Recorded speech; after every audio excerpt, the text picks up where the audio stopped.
Hey, welcome to BreitWerks. So, people ask me, what do you like better, the 996 or the 997 Turbo? 997 Turbo's got a little more styling. The interior's a little chintzy, but people say the same thing about the 996. However, here you go. If you've watched our previous videos, you saw a spark plug change on a 997. Still got to do a lot of the same things on the 996, but somebody in the factory and design was paying attention, because if you notice, the oil drain or the oil feed and then the turbo support leave you just enough room to get a tool straight on in there to take the spark plugs out. On the 997, you have to move some of the actuators. So yet another reason why the 996 Turbo is the best value for the money, and it's a damn supercar. But this one has a Fab Speed exhaust on it, which also makes it a little easier to get to number one.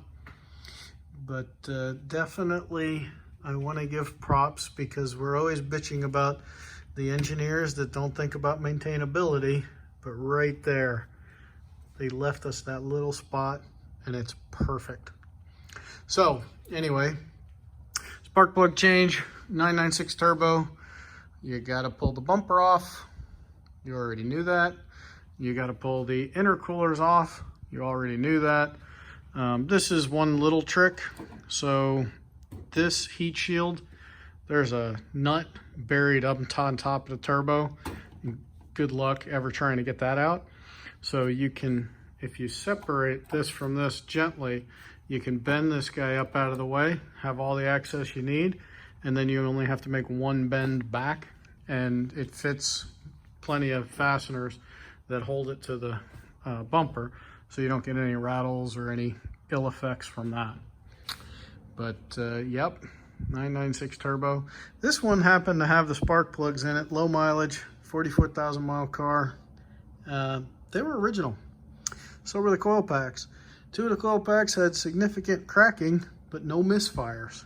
So nothing really wanted to come apart. That's why Porsche tells you, hey, every 4 years you got to change the spark plugs just to make sure stuff comes out. Luckily, we got them all out. We'll get the new stuff in, and we'll send this little guy on their way. All right, thanks for watching, and thanks for listening to me and my crazy love affair with the 996 Turbo. Even if this one is a cabbie, not a fan of cabbies, but still badass vehicle. Take care, check us out, breitwerks.com.